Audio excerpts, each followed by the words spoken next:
as we call our pastor on the pulpit. Thank you so much, Preacher Judel. The one that sang a while ago is my biological brother and brother in Christ. So I am very blessed to have him na nagagamit po ang kanyang buhay, especially pagdating sa pag-aawit sa Panginoon. So much for that. It's already 12:22, and I hope that if you want to finish this message earlier, you just say amen. Dahil alam ni Brother Jun Villanueva na pag kayo nag-amen, tatagal tayong 3 oras. Ayan, para mas mabilis, mag-amen tayo, walang matutulog. Okay, can I hear amen? Genesis chapter 16, beginning from verse 1 down to verse 16.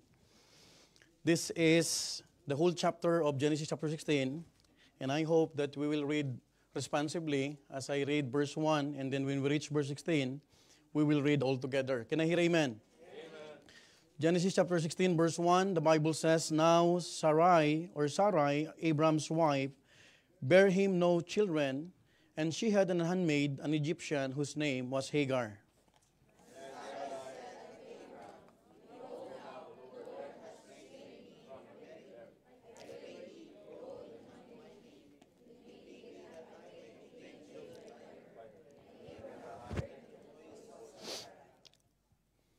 Verse 3, And Sarai, Abraham's wife, took Hagar, her maid the Egyptian, after Abraham had dwelt 10 years in the land of Canaan, and gave her to her husband, Abraham, to be his wife.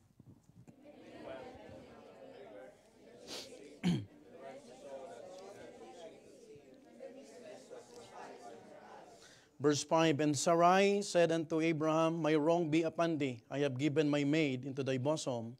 And when she saw that she had conceived, I was despised in her eyes, the Lord judged between me and thee.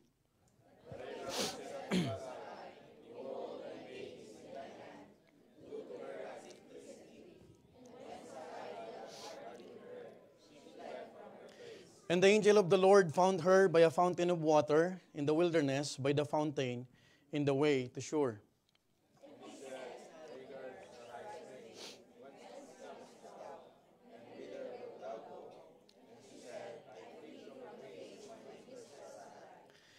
And the angel of the Lord said unto her, Return to thy mistress, and submit thyself under her hands. And the angel of the Lord said unto her, I will multiply thy seed exceedingly, that it shall not be numbered. Verse 11, And the angel of the Lord said unto her, Behold, thou art with child, and shalt bear a son, and shalt call his name Ishmael, because the Lord hath heard thy affliction.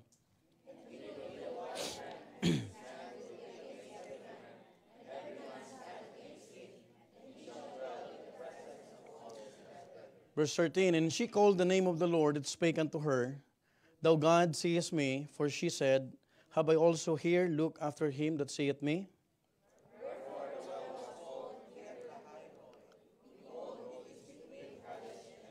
Verse 15, And Hagar bare Abraham a son, and Abraham called his son's name, which Hagar bare Ishmael. Altogether now, verse 16, And Abraham was 86 years old when Hagar bare Ishmael to Abraham. Let's pray. Heavenly Father, bless the worship service that we will be doing, Lord, and help us, Lord, to understand that you are worthy to be worshipped, to be honored in our midst, O Father, and be the one, Lord, to bless also even the technical aspect of our live streaming, also the people behind this media ministry. I pray, Father, that you will be the one to bless our souls as we listen to thy word. And Lord, if there's anyone, Lord, who needs to be born again in a Bible way, be the one to speak in their hearts, and help them, O Lord, to understand the importance of thy word, because we believe, Lord, that faith cometh by hearing, and hearing by by your word. Thank you, Father, and I ask your guidance, your wisdom coming from the Lord. Bless me, O God, and help me, Lord, to just utter the right words so that I could be a blessing to your people. Lord, we continue to magnify thy name, and we ask all these things in the mighty name of the Lord Jesus Christ. Amen and amen. Please be seated. By way of introducing my message, allow me to give you a few backgrounds about what we have read. Because kanina, binasa po natin Genesis chapter 21. And this time, we had just read the book of Genesis chapter 16. Now, the beginning of chapter 16 began with an internal problem and a minor conflict in the household of Abraham. So, yung problema nagsimula sa isang pamilya lang. Are you with me? Amen. And it is the family of Abraham. Hindi pa siya Abraham dito. In verse 1, it says, Now Sarai, Abraham's wife, bare him no children. So we understand from the very word of God that Sarai is a barren woman. Pag sinabing barren woman, hindi nanganganak. Are you listening? Now, the Lord had given His promise to Abraham in the previous chapter, and He outlined it in chapter 15, in which Abraham believed. Look at what the Bible says in Genesis 15 verse 6. Nung sinabi ng Panginoon yung pangako niya kay Abraham, mga kapatid, I would like you to understand that Abraham believed on this. Ang sabi ng Bible in Genesis 15 verse 6, and he believed in the Lord, and He counted it to him for righteousness. I want you to understand, kapatid, the only thing that we need to do, every time na tayo nakakinig ng salita ng Diyos, kailangan natin itong hindi lang paniwalaan, kundi sampalatayaan. Amen. Folks, in the beginning of chapter 16, we read that Sarai was trying to act upon the small conflict or problem that she had in her household. And the next thing we know, she had already devised a plan by asking Abraham to sleep with her bondwoman named Hagar, an Egyptian. So, there is a clear plan of God in their lives. Nangako ang Panginoon, Abraham and Sarai, kayo ay bibigyan ko at pagpapalain ng anak. Tama po ba? But, Sarai, unfortunately, makita natin kapatid, meron siyang ibang plano. Ang sabi niya, tabihan mo yung tinatawag na maiden, ang pangalan ay si Hagar. So Sarai's plan worked, and Hagar did conceive. Nagbunga yun. Only for Sarai to realize that her solution is not something that would ease her problem, even with Abraham's full cooperation. You know what, sometimes, akala natin, gumagawa tayo ng solusyon. Pero ang totoo kapatid, hindi solusyon ang ating ginagawa, kundi panibagong problema. Are you listening? Now, brethren, the conflicts that this world is facing, I want you to understand this right now, had a beginning. Kung ano ang naririnig po natin sa TV na balita, bakit may gera ngayon, meron niyang naging simula. And if you will read your Bible, it began in chapter 16. Dito nagsimula ang conflict ng Israel against Arab countries. As we go on with this message, we could learn to apply the principles of conflict on a smaller and personal scale because we have a personal conflict. Meron tayong mga iba't ibang problema. Tama po ba? Whether it is personal or a family or as a church. And each of us face a conflict today that could be traced back, mga kapatid, to wrong decisions that were made yesterday.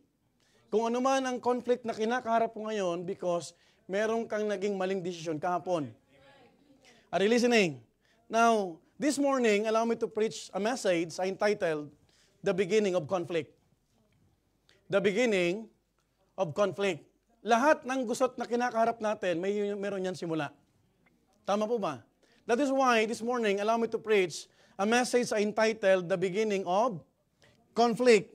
And my prayer is that, this is my prayer, we will not just learn about the beginning of conflict, but we will learn to avoid making wrong decisions today that would cause conflict to us, not only with us, but even to our family. Tama po ba? Folks, let us talk about where do conflicts begin. Saan ba nagsimula ang problema? Ang gulo, ang gusot na meron tayo. Saan ba nagsimula ang gusot ngayon, kapatid, sa Israel? Folks, number one, let me give you the first main point this morning. Where do conflicts begin? Number one, when we override God's plan. When we override God's plan. The word override means you are setting aside God's plan. At ang ginagawa mo ay plano mo. Tama po ba? Merong plano ng Panginoon sa buhay mo, pero ayaw mo pakinggan kasi ang gusto mong gawin yung plano mo. That is what we call overriding God's plan. Nagkakaroon ng problema at gusot sa pamilya kapag merong overriding ng plano ng Diyos. Because the plan of God in our lives, as a family, as a church, as an individual, is a crystal clear. Tama po ba? Hindi kapatid, natapos yung pagiging Diyos sa buhay natin nung naligtas po tayo. The truth of the matter, kapatid, God has a plan, has a purpose in your life. Folks, in Genesis 16 verse 2 to 3, we could see, kapatid, that when Abraham listened to Sarai over God's plan. Genesis 16 verse 2 to 3, Bible says, "And Sarai said unto Abraham, Behold now, the Lord hath restrained me from bearing. I pray thee, go in unto my maid." But remember, in Genesis 15, it is a clear passage na sinabihan ng Panginoon, and Abraham was reassured na bibigyan ko kayo ng anak. Tama po ba? But look at, kapatid, the plan of Sarai. Ang sabi niya, Sarai said unto Abraham, "Behold now, the Lord hath restrained me from bearing. I pray thee, go in unto my maid. It may be that I may obtain children by her." Hindi tayo nagkakaanak. Kaya tabihan mo na yung maid na to, at baka dito tayo magkaroon ng mga anak. But the Bible says, kapatid, this is the saddest thing. And Abraham hearkened to the voice of Sarai. Folks, let me remind you, if you are a husband or a father, you are the authority of your family. Hindi pwedeng diktahan ka ng asawa mo. Are you listening? The Bible says, "And Sarai, Abraham's wife," mga kapatid, "took her maid, the Egyptian, and Abraham had dwelt 10 years in the land of Canaan, and gave her to her husband Abraham to be his wife." Now, listen to this. Before the great conflict of all time, God's plan for Abraham and Sarah was clear, that they will surely have their own child, since the famed Abrahamic covenant was already given in Genesis 12. Genesis 12 pa lang, meron nang binanggit yung Abrahamic covenant. And God reassured him again in chapter 15. Are you following? Look at Genesis chapter 12, verse 1 to 3. The Abrahamic covenant, this is very famous. This is the reason why a while ago, we had an ABP at gusto nating paalam that we are praying and supporting Israel because of this Abrahamic covenant. Let me read to you, kapatid, verse 1 to 3. Ang sabi ng Bible, "Now, the Lord had said unto Abraham, Get thee out of thy country, and from thy kindred, umalis ka dyan, and from thy father's house, unto a land that I will shew thee. And I will make of thee," what? "A great nation. And I will bless thee, and make thy name great, and thou shalt be" what? "A blessing." Look at verse 3. "And I will bless them that bless thee." Tama po ba? If we are praying for Israel, if we are blessing for Israel, God will bless us. Amen. This is what the Bible says. "I will bless them that bless thee, and curse him that curseth thee. And in thee shall all families of the earth be blessed." Maraming protest ngayon, buong Europa. And I want you to understand the message that we are talking about, we'll be talking about, we need to understand, saan ba nagsimula yan?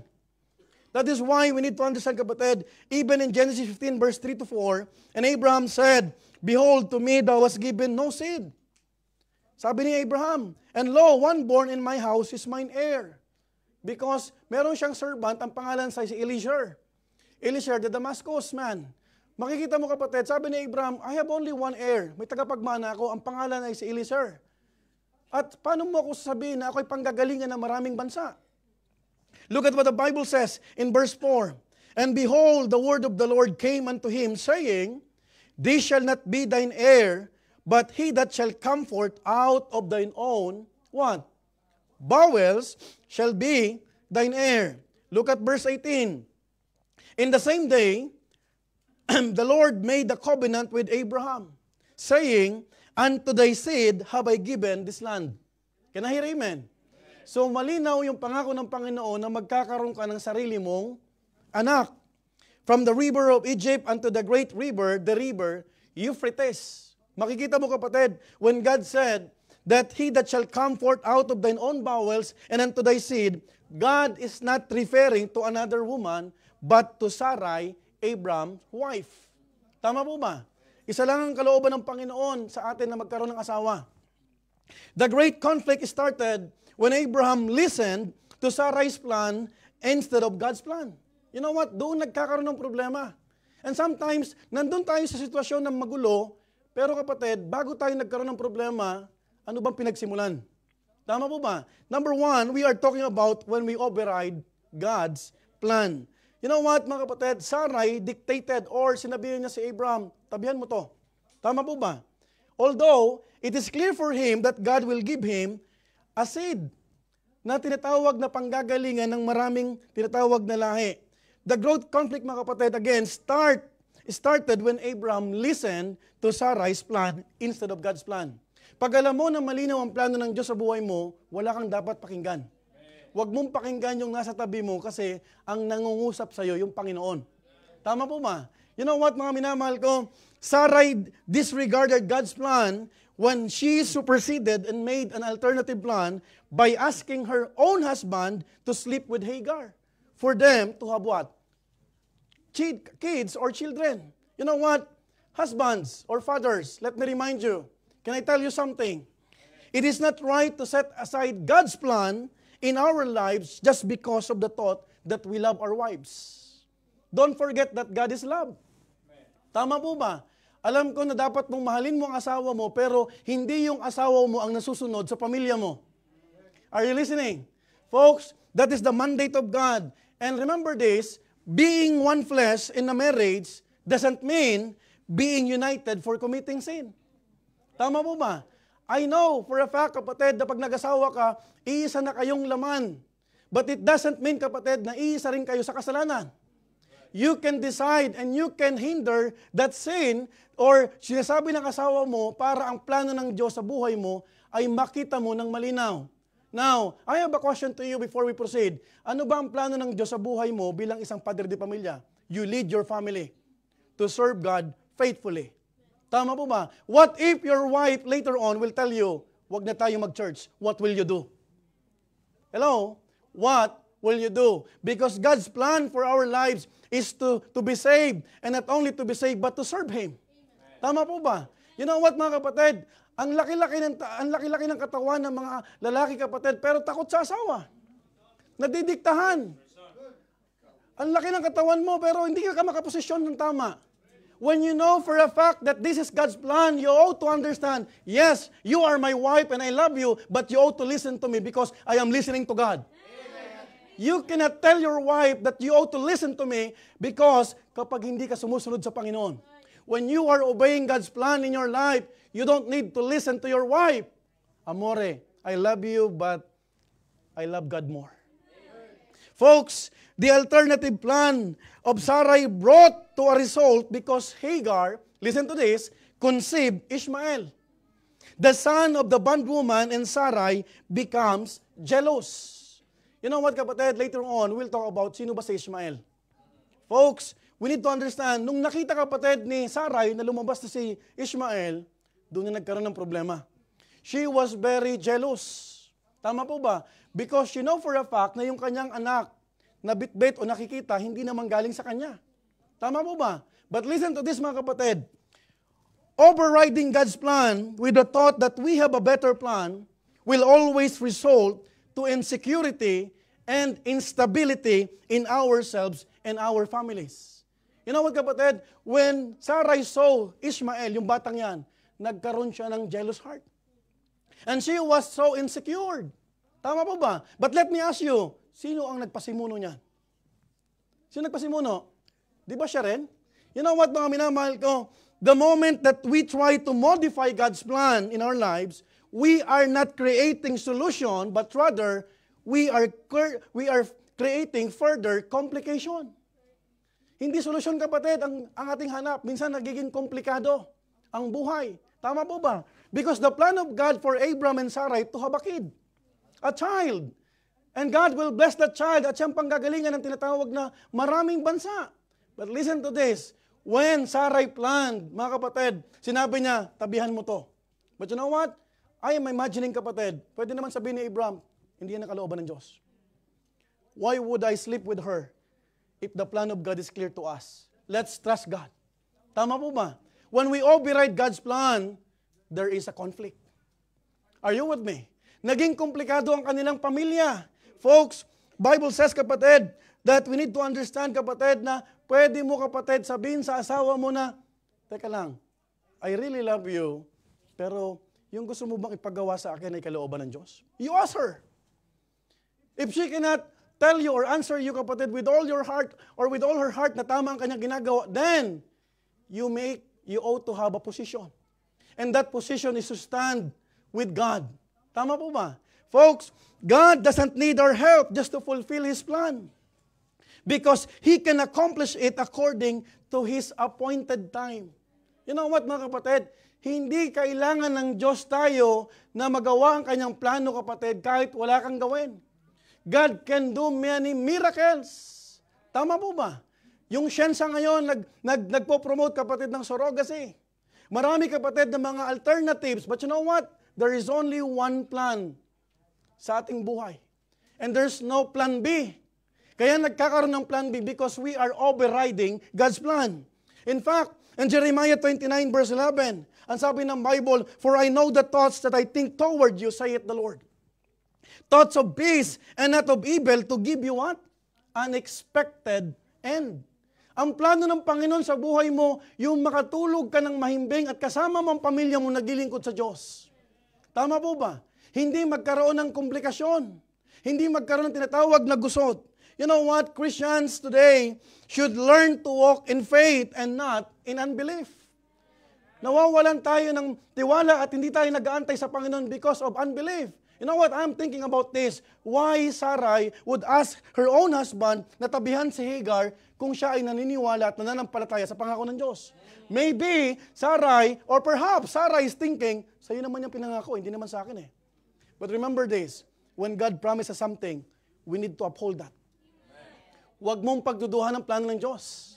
Tama po ba? Huwag kang mangusyon. Mag-antay lang po tayo. Amen po ba? Dahil kapag di ka nakapag-antay, gagawa ka ng plano mo. But remember, the plan of God is clear. Your family, kapatid, is precious in the eyes of God. That is the reason why we need church, we need the Word of God, and we need a fellowship. Because kung ang anak mo iba ng ka-fellowship, ang ka-fellowship ng kapatid ay mga unbeliever. You ought to understand, kapatid, that the fellowship means common denominator. When we say common denominator, common faith, a unified faith. Tama po ba? Anong aasahan mo sa anak mo kung ang kausap niya ay unbeliever? Are you listening? Folks, we need to understand, Christian today should learn to walk in faith and not unbelief. Look at what the Bible says in 1 John chapter 5, verse 4 to 5. Whatsoever is born of God, overcometh the world. Amen po ba? Hindi mo isipin magpakamatay kapag anak ka ng Diyos. Hindi mo isipin tapusin ang buhay mo kahit alam mo na may malalakang sakit. Hindi mo isipin, kapatid, dapat, kapatid, na ikaw ay magpakatiwakal na lang dahil baon ka sa utang. But folks, listen, whatsoever is born of God overcometh the world. And look at this verse, mga minamahal ko. And this is the victory that overcometh the world, even our faith. Verse 5, who is he that overcometh the world? But he that believeth that Jesus is the Son of God. I'm going to ask you this question. Do you believe that Jesus Christ is the Son of God? So anong dahilan para tapusin mo ang buhay mo? Anong dahilan para panghinaan ka? Anong dahilan mo para magawa ka ng panibagong plano na hindi naman plano ng Diyos? Folks, waiting impatiently is the common reason for many Christians to override God's plan and be entangled with many bad situations in life. You know what, mga minamahal ko? Kaya ka may gusot na kinakaharap ngayon kasi mali ang desisyon mo kahapon. But let me tell you, pwede mo pang ayusin ngayon. Para bukas, hindi ka, kapatid, papasok sa gusot. Tama po ba? You know what? Ang buhol-buhol na lubid, gaano man yung kabuhol, pag inalis mo yan, sa pagkabuhol, naayos. Tama po ba? But remember this, pag dinagdagan mo yung buhol, lalo kang mahirapan. Are you listening? That is the reason why I encourage you, do not override God's plan because of your plan. Minsan plano natin palpak. Tama? Tama po ba? Ang plano ng Diyos hindi pwedeng pumalpak. Pero maraming beses ang plano natin, kapatid, ang pumapalpak. You know what? Walang magiging gulo sa buhay natin kung marunong lang tayo sumunod sa plano ng Diyos. Do you believe on that? Wala tayo sa komplikadong sitwasyon ngayon kung hindi natin isinantabi ang kalooban niya. Folks, do you remember, kapatid, when God entrusted you a son or daughter? It is your privilege and responsibility na palakihin sila sa tama. So bakit ang anak mo, ano susunod ngayon sa'yo? Bakit alam mo na ang anak mo dapat nasa bahay sambahan, pero when your son or daughter declare, I don't want to go to church, ikaw ang sumusunod? Don't you know that is a plan B? Because God's plan for your family is to be near. Kanino? Hindi sa tao. Okay lang hindi tayo maging close, pero maging close ka sa Diyos. Right? Tama? Kasi maraming tao, kapatid, close sa tao, pero malayo sa Diyos. Mas pipiliin ko pang hindi tayo, kapatid, close kung close ka sa Panginoon. Are you listening? Because God's plan for Sister Esther is clear. She is asking, kapatid, na paano mag-discipleship. Paano magsimulang magbasa ng Bible. Because sa religion, walang Bible. And the will of God for our lives, kapatid, is to grow. Kapag ang plano ng Panginoon malinaw sa atin, I would like you to understand this. Huwag kang makikinig kahit sa inong nakapaligid sa'yo. Because the will of God, the plan of God for Abraham and Sarah is clear. I will bless thee. At hindi yung anak na tinutukoy mo, yung magiging tagapagmana ang tinutukoy mo. I am not referring to Eliezer. I am referring unto thy own bowels. Are you with me? That is a specific promise of God. Tama ba? But here comes the beginning or the beginning of conflict. When Sarai decided for her family. Abraham! Halika nga rito, tabihan mo nga to. But listen to this. Abraham could testify. Asawa kita, mahal kita, pero ang sabi ng Diyos, magkakaroon tayo ng anak. You know what? If I only entertain or embrace the thought, marami akong katrabaho. Niloloko ko, baog ka. Kapastor, baog. It breaks my heart. I've been working in a hospital before I made a decision to be in full-time. And the hospital that I'm working with, they're offering na magkaroon ng tinatawag na artificial. But listen to this. I told them, kahit libre yan, kahit walang bayad yan, God will give me a heritage. Kung kalooban ng Panginoon. Amen po ba? Amen. And praise God because I'm sad partly because my wife is not around. But I'm thankful, I'm excited. Sabi ko, pambira itong batang to. Noong una, sabi ko kahit 34 weeks lang. Ngayon magte-39 na, 38 na siya ngayon. Ayaw pa rin lumabas. Siguro sinasabi ni Gab, noong gusto ko na lumabas, ayaw nyo. Nagpe-pray kayong lahat. Ngayong ano na, gusto ko muna maglangoy-langoy muna. Gusto niya akong makita. But what I'm trying to say is this, hindi ka pwedeng diktahan ng tao. Kung alam mo yung plano ng Diyos. I have a question to you. Yung plano ba ng Diyos malinaw sa'yo? Because if God's plan is clear to you, no one can persuade you not to draw near before God. Kahit siya pa ang pinakagwapo manliligaw sa'yo. Din, umalis ka na din sa church na yan. Kasi hindi tayo nakakapag-date. Sasabihin mo, no, I am a believer. Ang plano ng Diyos sa akin ay magkaroon ng asawang anak ng Diyos. Lalong-lalo na ang magiging biyanan ko ay anak pa rin ng Diyos. Hindi anak ng Diablo. Kasi pag nag-asawa ka ng unbeliever, sino ang tatay niya? Diablo. So meron ka ng biyanan na anak ng Diablo. Are you with me? Tama? Tama po ba? Maganda yung biyanan mo, anak pa rin ng Diyos. Right? Para hindi ka harangan kapag pumunta ka ng church. Folks, where do conflicts begin? Number 1, when we override God's plan. Number 2, when we overstep on others' poverty. When we overstep on others' poverty. Kapag inapakan mo ang isang tao dahil mahirap siya. Wala tayong karapatan manghamak ng tao. May pinag-aralan man yan o wala, sa mata ng Diyos, pantay-pantay tayo. Are you with me? Where do conflicts begin? Number 2, when we overstep on others' poverty. Look at what the Bible says, because Sarah abused Hagar with Abraham's consent. Inabuso kapatid si Hagar. Ang masama dito kapatid, with the consent of Abraham. Look at what the Bible says in Genesis 4-10. And he went in unto Hagar, and she conceived. And when she saw that she had conceived, her mistress was despised in her eyes. Nagselos na kapatid. Nakita niya na yung bunga ng kanyang ginawa, yung plano niya. Now, and Sarai said unto Abram, my wrong be upon thee, I have given my maid into thy bosom.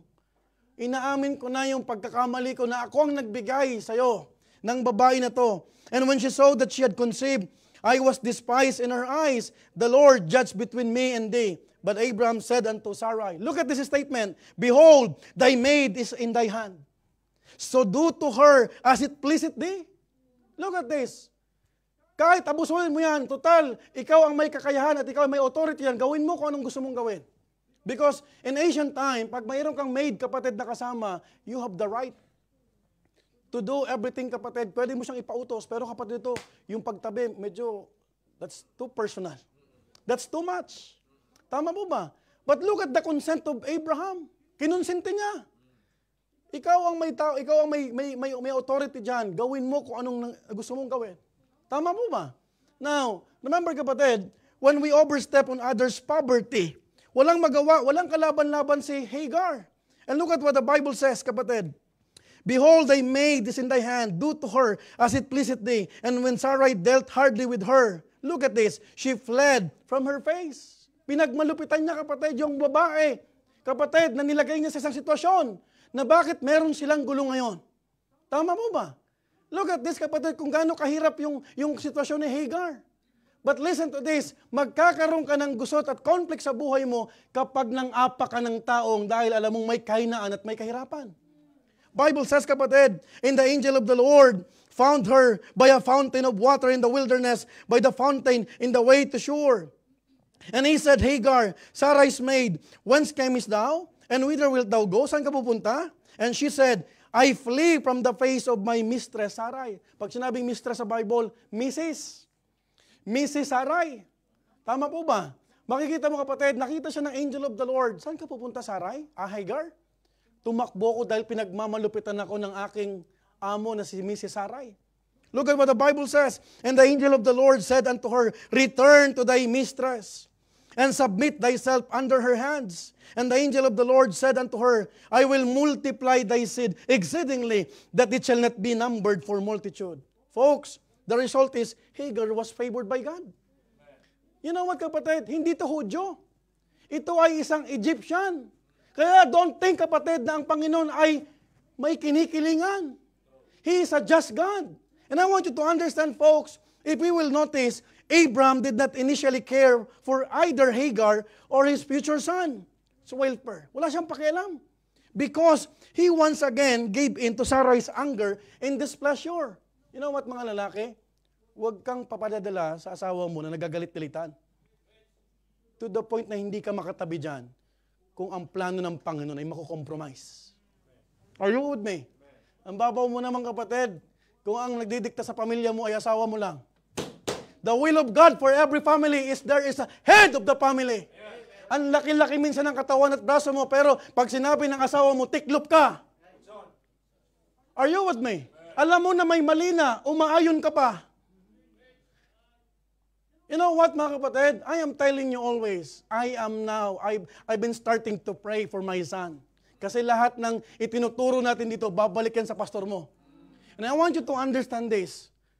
Mahal ko ang asawa ko, pero pag malinaw ang plano ng Diyos, kailangan kong mas mahalin ng Diyos. Yung asawa mong babae, pwede kang iwanan yan eh. And don't allow your wife to be the hindrance of your spiritual growth. Are you listening? Pastor, wala akong asawa. Mapalad ka. Kasi wala kang tinitimbang. Don't you know there is advantage and disadvantages? Pag single mom ka, you can decide for your son. Pero hindi ibig sabihin, tatalikuran ka ng Panginoon. Look at what happened, mga kapatid. Nakita natin, kapatid, that if you will notice, kapatid, Abraham said unto Sarai, behold, thy maid is in thy hand. Do to her as it pleaseth thee. Hindi niya iniisip, kapatid, na binhi niya ang dala ni Hagar. At wala siyang pakialam kung pagmalupitan man ito ng kanyang asawa. You know what? He only truly cared for Ishmael, his own son, in chapter 21, when he saw his son in the flesh. I want you to read with me verse 9, 11 of Genesis chapter 21. Doon lang siya nagkaroon ng totoong concern sa kanyang anak. And Sarah saw the son of Hagar, the Egyptian, which he had born unto Abraham, mocking. Wherefore she said unto Abraham, cast out this bondwoman and her son. For the son of this bondwoman shall not be heir with my son, even with Isaac. You know what? Verse 11, look at this. And the thing was very grievous in Abraham's sight because of his son. You know what? I challenge you. Nabuntis ka, nagdisgrasya ka, hindi naman katapusan ng mundo eh. Hindi natatapos ang mundo dahil iniwanan ka ng tao. I want you to understand this. Meron tayong Panginoon. Tama? Pag nakita na yung anak mo na pinapalaki mo ng tama, you will realize, ikaw ang maghahabol. Kaya kapatid, hindi solusyon ng kasal. Para lang pakasalan ka dahil may anak ka. Ang kasal ay ginagawa pag nagmamahalan.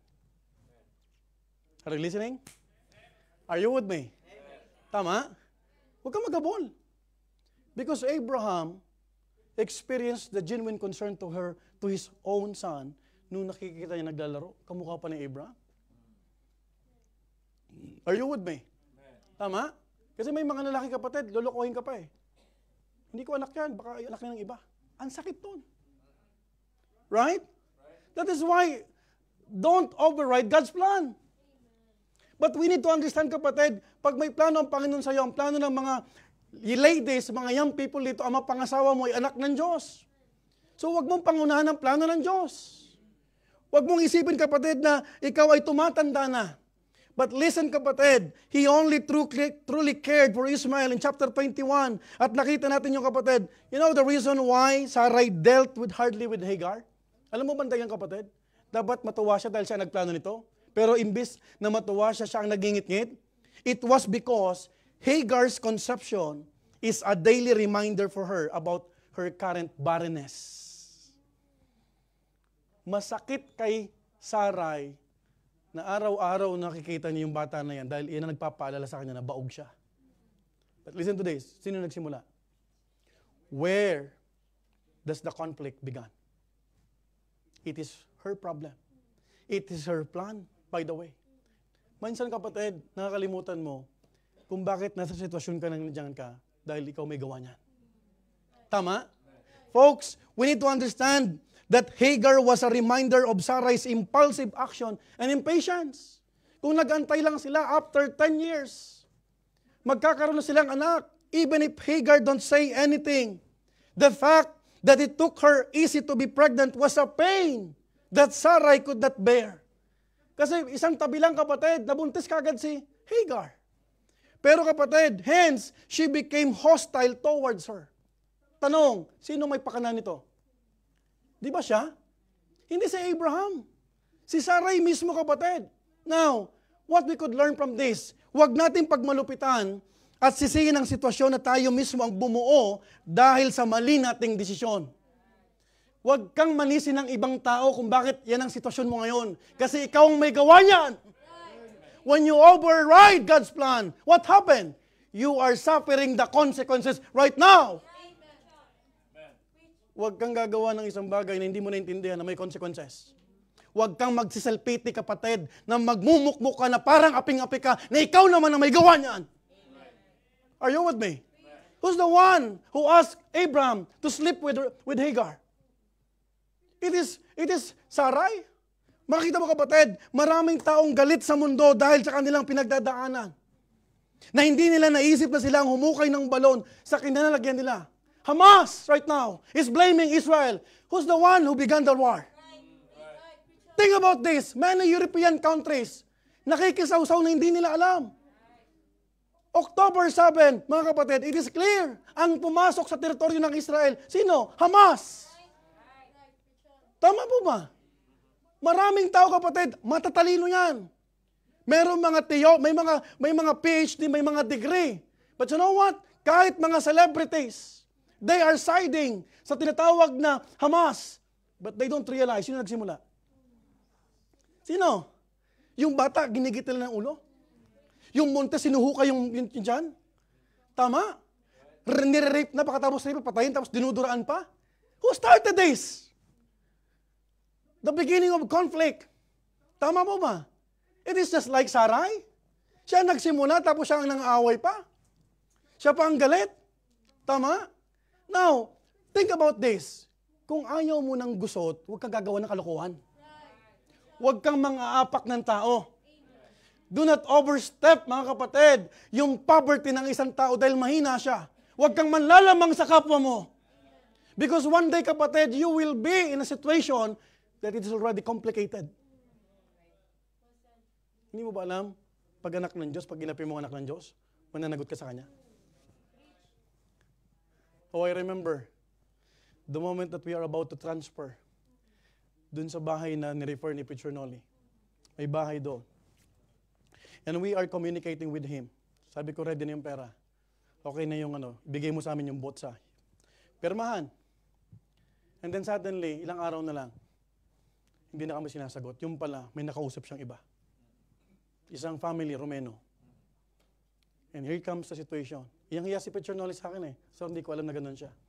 Sabi ko, you have no sin about this. Wala kang pagkukulang.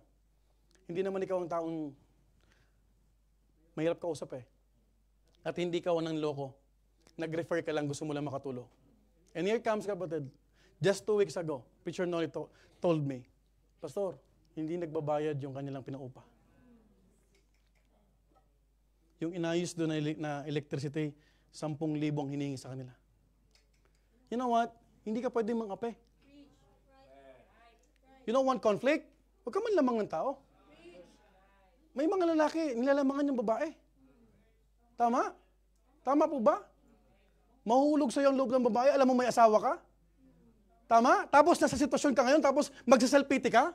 Who's the one who did this? It is you. Because you override God at nang-apa ka ng tao. Tama po ba?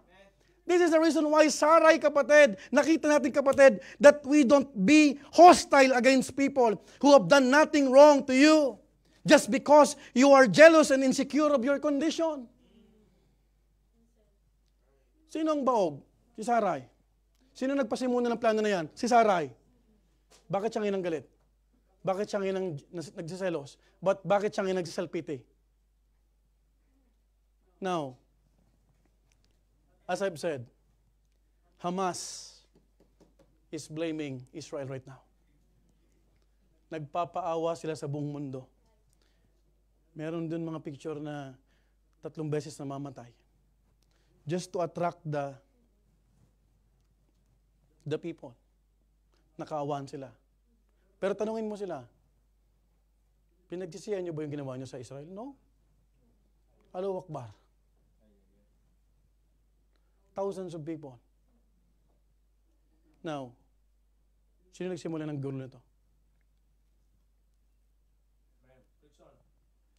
Did Israel start this? No. So wag kang magsaside ng. Baka mamaya Kristyano ka, nandun ka sa protesta sa Duomo. You have no idea. You have no idea. Because they are now recruiting sympathizers. Listen to this. Kahit hindi ka Muslim, nagre-recruit sila ng mga sympathizers. And I've been telling you this. 10 years to 20 years from now, ang Europe will already be an Islam country. Are you listening? Folks, we ought to understand, no matter how you put it, both Sarai and Abraham exploited on Hagar's situation and misery. Pinagsamantalahan nila si Hagar. Are you with me? So wag tayong mananamantala ng kahinaan ng tao. They viewed her as an object or an accessory to their plan. And not as a person who was only a victim of their inability to wait. Kasi kung nag-antay lang sila, kapatid, magkakaroon ng Isaac. Are you with me? Biktima lang to si Hagar. God will not side even when His chosen couple, mga kapatid, when we exploit others people's misery and poverty. That is our fault to begin with. Kahit mahal ka ng Diyos, kahit ligtas tayo at nagkiklaim tayong anak ng Diyos, hindi ka pwedeng panigan ng Panginoon pag nang api ka. You know what? The Bible says in Proverbs 31 verse 9, open thy mouth, judge righteously, and plead the cause of the poor and needy. God's side is not blindsided by who is more favored in His sight. His side rests on who is right. They are chosen couple. Pero hindi ibig sabihin na chosen couple sila, pwede na sila mangapi. Kanino yung panig ng Panginoon? Kanino? Kay Hagar. Actually, hindi binitawan ng Diyos yung batang si Ismael. Habang nasa wilderness, that's why don't think that there's no God. Don't think that God is not fair. God is always fair. You are the unfair because you judge God without reading the Word of God. Maraming kaisipan tayo, napaka-unfair ng Diyos. But you know what, kapatid? Hanggat nasa tama ka, huwag kang mag-alala. Hindi ka maghihigante kasi ang Panginoon maghihigante sa'yo. Are you with me? Inaapi ka ng employer mo, sumbong mo sa Panginoon. Tama? Inaapi ka ng kamag-anak mo, then be faithful to God. Hello? Maraming pwedeng mangapi sa atin. But the moment na ginagawa nila yan kapag anak ng Diyos, sa Panginoon sila mananagot. You know what, mga minamahal ko? Ang pagsasamantala sa kahinaan ng isang tao ay hindi ito nagpapakita na siya ay malakas. Kundi pagpapakita ito ng kanyang kahinaan na hindi pwedeng palagpasin ng isang Diyos na buhay. Are you with me? Don't think na natutulog ang Diyos. Don't think na inaapi ka at hindi ka lumalaban because vengeance is mine, saith the Lord of hosts. Sinong nahihirapan ngayon? When Hamas started this, di ba sila ngayon umiiyak? Tama? Papasok ka doon sa isang lugar tapos iiyak-iyak ka? Ikaw nagsimula niyan eh. Tama? Ang daming buhay, libong buhay na matay. Tapos ngayon na may namamatay sa'yo, magpapaawa ka? Same thing with Christians. Nandyan ka sa sitwasyon na yan, mga kapatid, dahil ikaw ang may gawa niyan. Tama? Tapos kukunin mo simpatya, magmumukmo ka na parang walang nakakaintindi sa'yo? Shame on you! Are you with me? Do not override God's plan. Do not overstep the poverty of every person. Pag mahina yan, iangat mo. Pag ikaw nakapag-aral at alam mo walang pinag-aralan yan, iangat mo. Hindi ikaw ang aapak dyan. You are not the creator. You are also one of His creation.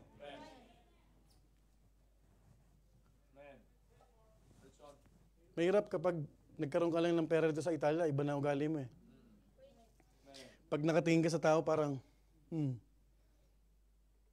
pinag-aralan ba yan? Don't do that. Do not overstep someone's poverty. You see the conflict in Israel? Sino ang ngawa na ngawa ngayon? You know what? Sabi ni Amir, the blood of Jews is not cheap. You started this, we will finish this. And mind you folks, maliit na bansa lang to. Pero bakit hindi madurog? Bakit kaya? Because of Jehovah. Huwag mong sabihin, hindi totoo ang Diyos. You know what? Israel is our collateral of faith. Pag nabura na at nadurog nila ang Israel, hindi totoo ang Biblia. Kakalimutan ko yung pananampalataya na to. But it won't happen. Because God's promise will happen and will be fulfilled according to His time. Tama po ba? Tama? Ang daming missiles. Ang daming bumabagsak ngayon. Praise God kasi ang daming interception. Tama? Ang lalaki nila. Yemen is a big country. Andun yung katabi lang. Napapaligiran. Tama? O ngayon, pinakawalan ng Israel ngayon, ng IDF yung aso. Na may camera, hinahabol ngayon sa tunnel. Kinakagat ng mga aso. Sino tumatakbo ngayon? Nagpapaawa. Pinapakita na yung binobomba yung hospital, pero ang pinagtataguan nila hospital. Tama? Now think about this. I believe you need to be educated what is happening. Kasi mamaya, basa ka ng basa, nakikita mo lang kapatid yung naagrabyado. Pero sinong unang naagrabyado? Folks, in Genesis 16 verse 11, and the angel of the Lord said unto her, Behold, thou art with child, and shalt bear a son, and shalt call his name Ishmael, because the Lord hath heard thy affliction. Folks, this is a son of an Egyptian. I want you to understand this. Kung nakita ng Panginoon yung affliction ng isang hintil na tao at hindi naman mananampalataya, much more yung affliction ng mananampalataya. God sees the affliction, everyone. Kaya huwag mong sabihin, tutulugan Diyos. May favoritism ang Diyos. Tama? Ang totoong paborito ng Panginoon, yung naaapi. If God can hear the affliction of one woman, much more the affliction of His own people. Tama? Now, let me remind you, and I want you to tell this. Pag ikaw inagrabyado at gumanti ka, wala ka ng asang tulong sa Diyos. Think about this. Kapag ikaw ay inagrabyado ng kahit sino at gumanti ka, huwag mo nang asahan tulong ng Diyos. Kasi ginawa mo na yung gusto mo. Wait upon God's judgment. It is fearful to fall into the hands of God. Walang pwede makalagpas. Tama? Tama po ba? You know why Israel is protected by God? It is not because they are chosen nation of God. It is because mayroong covenant dyan na nakapaloob. I will bless those people who bless Israel. Tama po ba? Mamaya naririnig kita, Hamas, Hamas. Na wala kang naiintindihan. Ang nakikita mo yung mga propaganda ng mga taga-Hamas. Right? Tama po ba? And mind you kapatid, those leaders, nandun sila sa magagandang hotel. Samantalang yung mga doon na nahihirapan. Hello? Yung mga nasa ilalim ang nahihirapan. Nagbubuwis ng buhay. You know what? Hanggat may naabusong tao, hindi matitigil ang anumang gulo sa mundong ito. Hanggat may napagsasamantalaan, hindi matatapos ang sakuna or conflict na ito. That is why, kung ayaw mo ng conflict sa buhay, huwag kang mang-apak ng kahinaan ng tao. Huwag kang manglamang sa babae. Are you listening? Huwag kang manglamang sa pera. Huwag kang manglamang sa tao. Huwag kang manglamang sa anumang bagay because God will judge you. And mind you folks, kaya tayo nasa gulo at may conflict. Kasi tayo din ang nagsimula nito. Tama po ba? You ask yourself and be honest. Sino ba nagsimula nito? Tama? And by the way, pag sinimulan mo, huwag kang magsabi, tama na. Ayoko na. Hindi pwede ganon. That's why the people are trying to, to push. Ceasefire, ceasefire. Pigilan mo ba yan? Maraming namatay. Tama? Ano magsi-ceasefire? Don't get me wrong. Maraming namamatay, pinagpipray natin yan. Pero kapatid, tandaan niyo po ito. In every action, there is always consequences. So, gawin mo yung tama, asahan mo na tama rin yung kanyang matatanggap. Pero gumawa ka ng mali sa kapwa mo, manlamang ka, subukan mo mag-chismis ang tao. Kasama ka dyan sa bowl-bowl na yan. Pero i-take mo bibig mo at mag-pray ka lang, tahimik ang buhay mo. Tama? Tama po ma. Nagkikita tayo ng linggo, puro kang marites. Right? Tama? Ipag-pray mo na lang. Huwag ka sumali dyan. Right? Folks, where do conflicts begin? Number 1, when we override God's plan. Are you listening? Number 2, when we overstep on others' poverty. And lastly, when we overtake God's promise. When we overtake God's promise. Look at what the Bible says in Genesis 16, verse 11 to 16. Ishmael was given a share of God's promise. In verse 11, and the angel of the Lord said unto her, Behold, thou art with child, and shalt bear a son, and shalt call his name Ishmael, because the Lord hath heard thy affliction, and he will be a wild man. I want you to notice this phrase, this prophecy. He will be a wild man. His hand will be against every man, and every man's hand against him, and he shall dwell in the presence of all his brethren. And she called the name of the Lord and spake unto her, Thou, God, seest me. For she said, have I also heard here look up after him that sent me? Wherefore the well was called Beer-lahai-roi. Behold, it is between Kadesh and Bered. And Hagar bare Abraham a son, and Abraham called his son's name, which Hagar bare Ishmael. Last verse. And Abraham was 80 and 6 years old when Hagar bare Ishmael to Abraham. You know what? This is the reason why we have a perpetual conflict between Jews and Arabs. Why I said perpetual? Hindi na matatapos ito kahit mamatay na ngayon yung mga terorista na yan. Kasi may mga anak yan na bata pa lang tinuturuan na. Kaya mag-isip ka, kung yung bata sa Hamas, itinanim na sa kanila na kapag nakita silang Hudyo, patay na yung bangkay, iniikot sa lugar nila, tapos mga bata dumudura sa patay. Why? Because they were already indoctrinated. Now listen to this, why I'm saying this. Pag ang anak mo hindi mo dinala sa church, madudoktrina yan ng mundo. Are you with me? Are you listening? Now, the sin of impatience of Sarai, though Abraham already believed about the promise of God, resulted into a bigger problem. You know what? Wala namang problema eh. Abram believed. Pero alam mo kapatid, pwede kang maniwala, pero iba rin ang gagawin mo. Tama? Naniwala si Abraham. Ang problema lang, hanggang tiwala lang. Hindi naman niya ginawa yung plano ng Diyos. Now, Ishmael was not in God's plan. Are you with me? But his existence was a consequence that Sarai had to pay for overtaking God's promise. Tanong, kasama ba sa plano si Ishmael? No. Ang plano, malinaw. Magkakaroon ng Isaac. Tama? Now, Ishmael bears a rightful inheritance on his own for being Abraham's firstborn, that even God promised him a generous portion of blessing.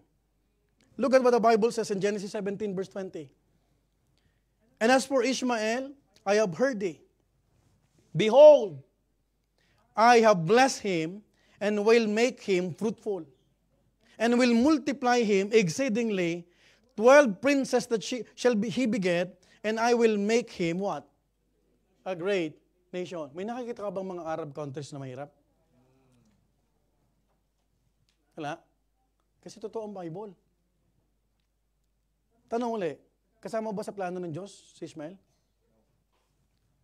Only Isaac. Tama? But because Sarai override God's plan and she overstepped someone's poverty, you have to listen to this. She overtake also the promise of God. Because the true promise of God is Isaac, not Ishmael. Tama? Now, I hope you will listen this carefully. Ishmael's descendants are the Arabs. Isaac's descendants are the Jews. Karamihan na Arabo galing kay Ishmael. At yung pinanggalingan ng tinatawag ng mga Hudyo kay Isaac. Tama po ba? Pero supposed to be, ang pinanggagalingan dapat isa lang. Bakit nagkaroon ng maraming lingwahe? Why? Why? Because of pride. Marating yung langit. Right? Tama? Bakit ngayon nagkaroon ng dalawang pinanggalingan? Because of disobedience. Now listen, Ishmael is the father of Arabs. But they don't necessarily mean Muslims. Because Islam only started in 610 AD. Now listen, hindi ka ba nagtataka?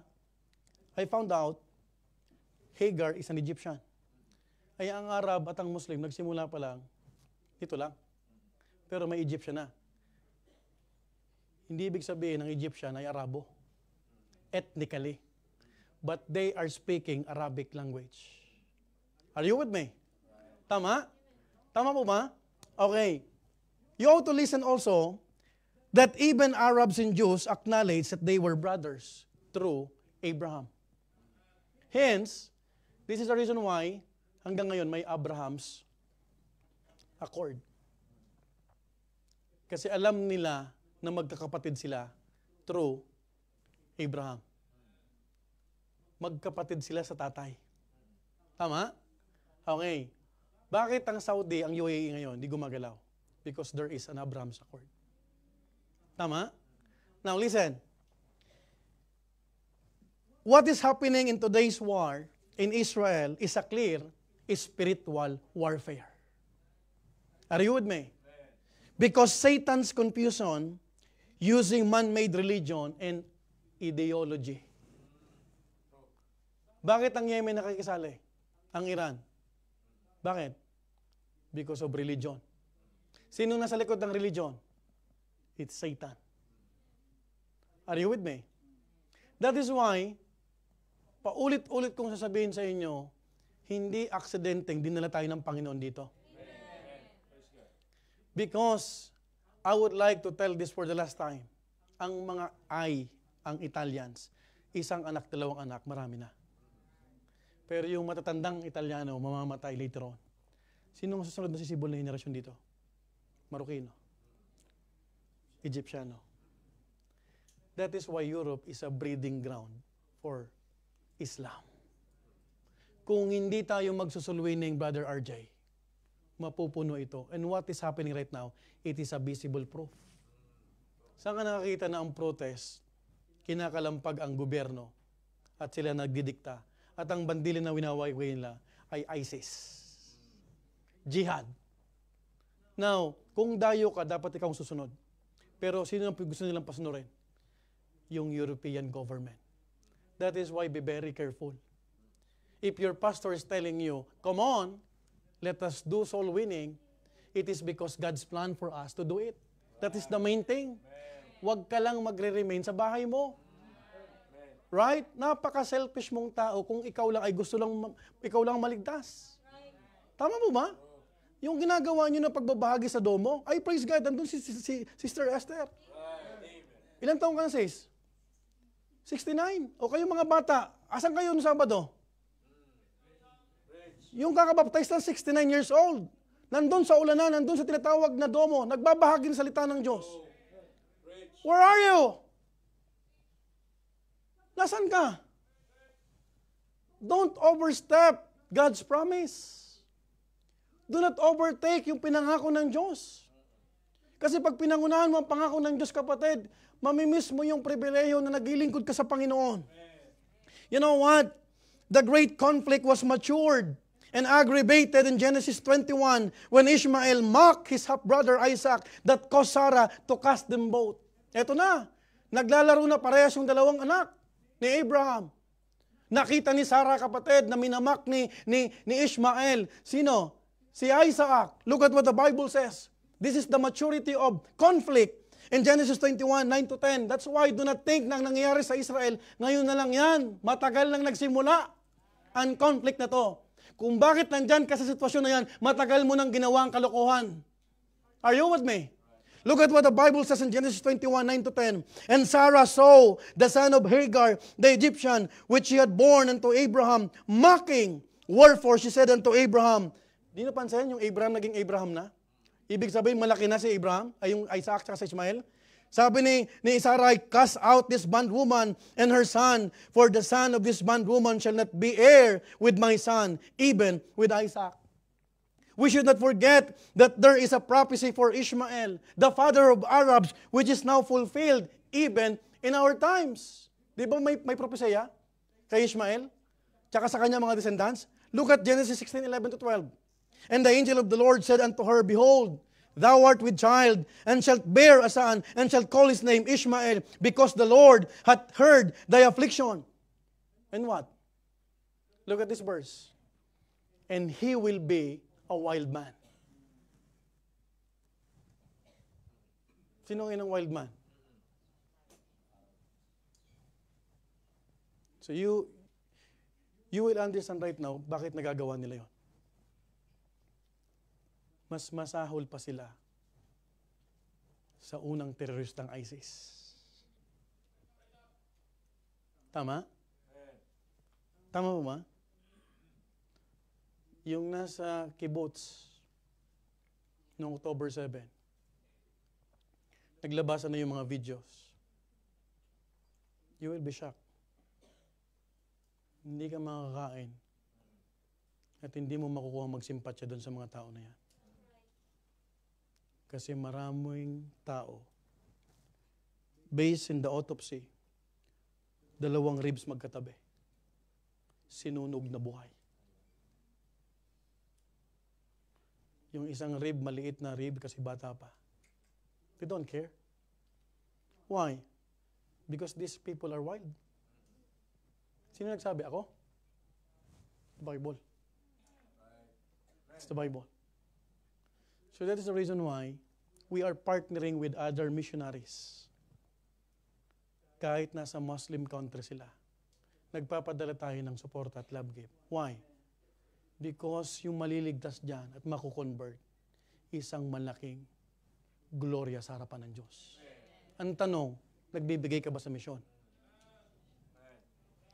Hello? Are you with me?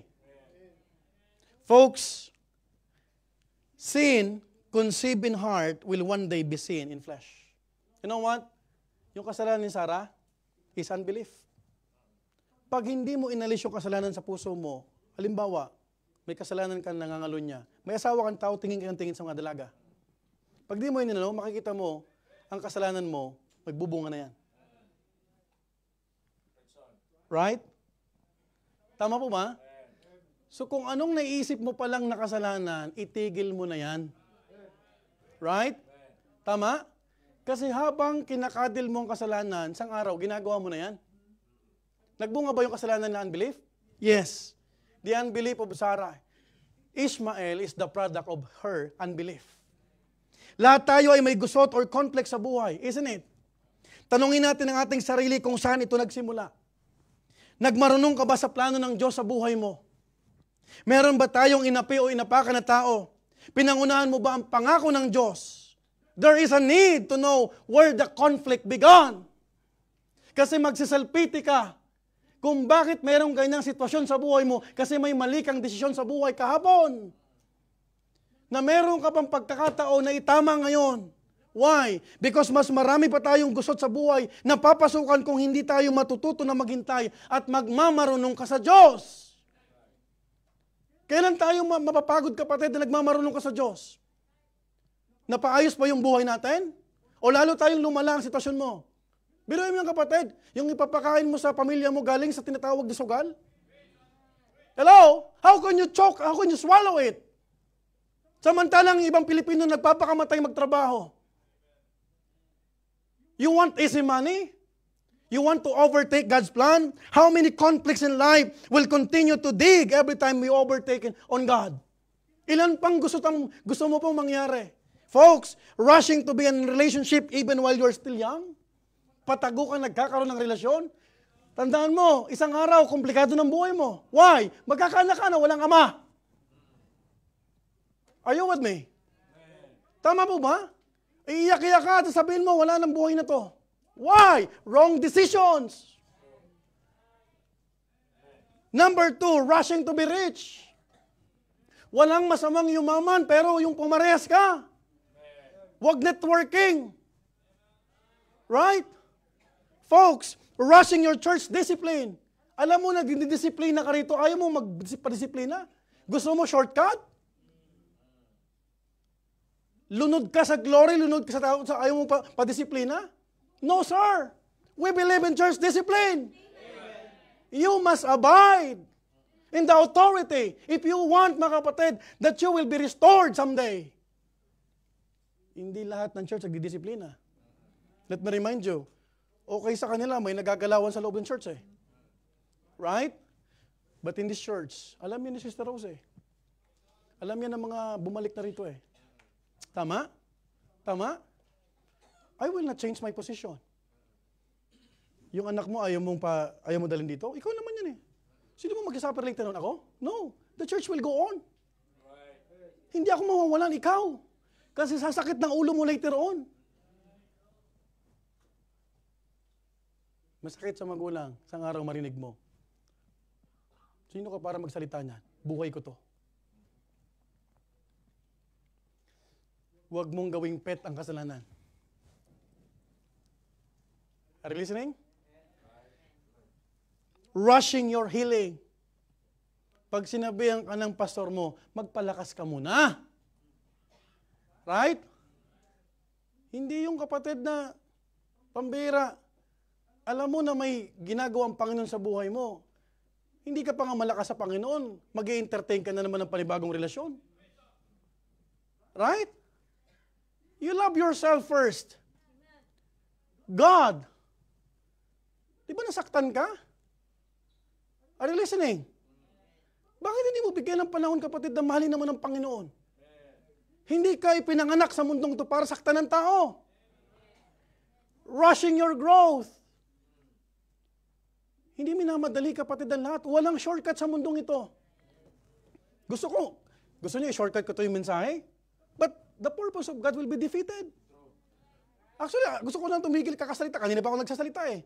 But I cannot do that because the purpose of God in my life is to preach. Amen. Hindi para entertain natin yung mga bisita natin dito. We are not entertainers. Right. We are not inviting them para magbago ng religion. Amen. This church cannot help you going to heaven. You know what? The only person who could help you is Jesus Christ. Amen. Para mabago ang buhay, para hindi ka, kapatid, malugmok sa kasalanan, para hindi ka malugmok sa bisyo, para yung buong pamilya mo, kasama mong naglilingkod sa Diyos. Amen.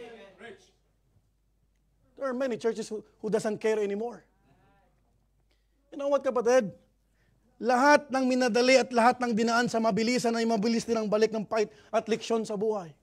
Magmadali ka sa buhay na to, tingnan mo yung pait ng buhay niyan. Right? A person in a hurry, God's promise will always end up in misery. We're almost done. Listen to this. Ang taong nagmamadali sa pangako ng Diyos, isang araw, miserable buhay mo. Young people, learn from this pulpit. Sabi ko, Sir Monet, pag nagpaligo ka, magpapaalam ka dapat muna sa akin.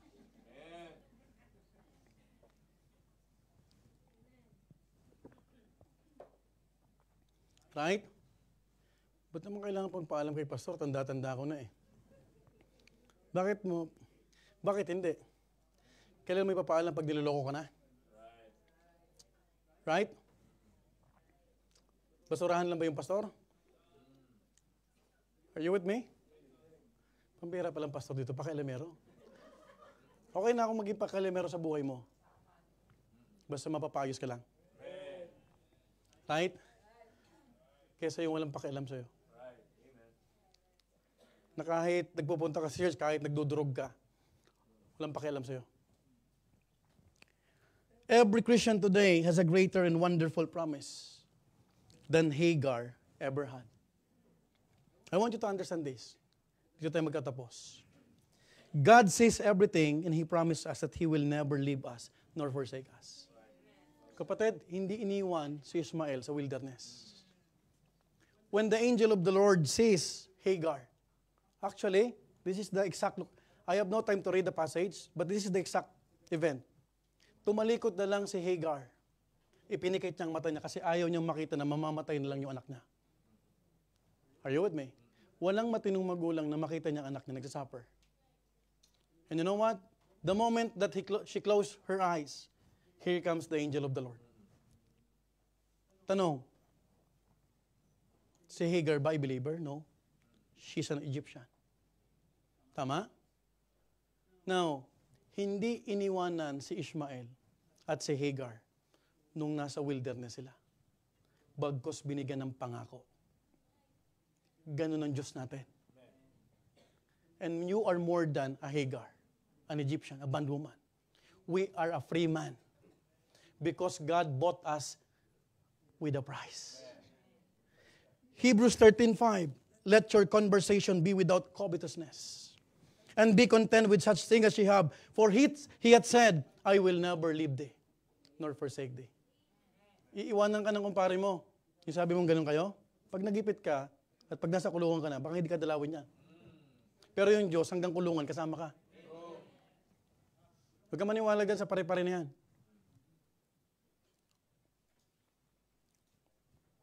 masasaktan ka lang. 2 Peter 1, 3-4. 4 na verses na lang, magkakulosa tayo. According as His divine power hath given unto us all things that pertain unto life and godliness. All things pertain, saan? Unto life.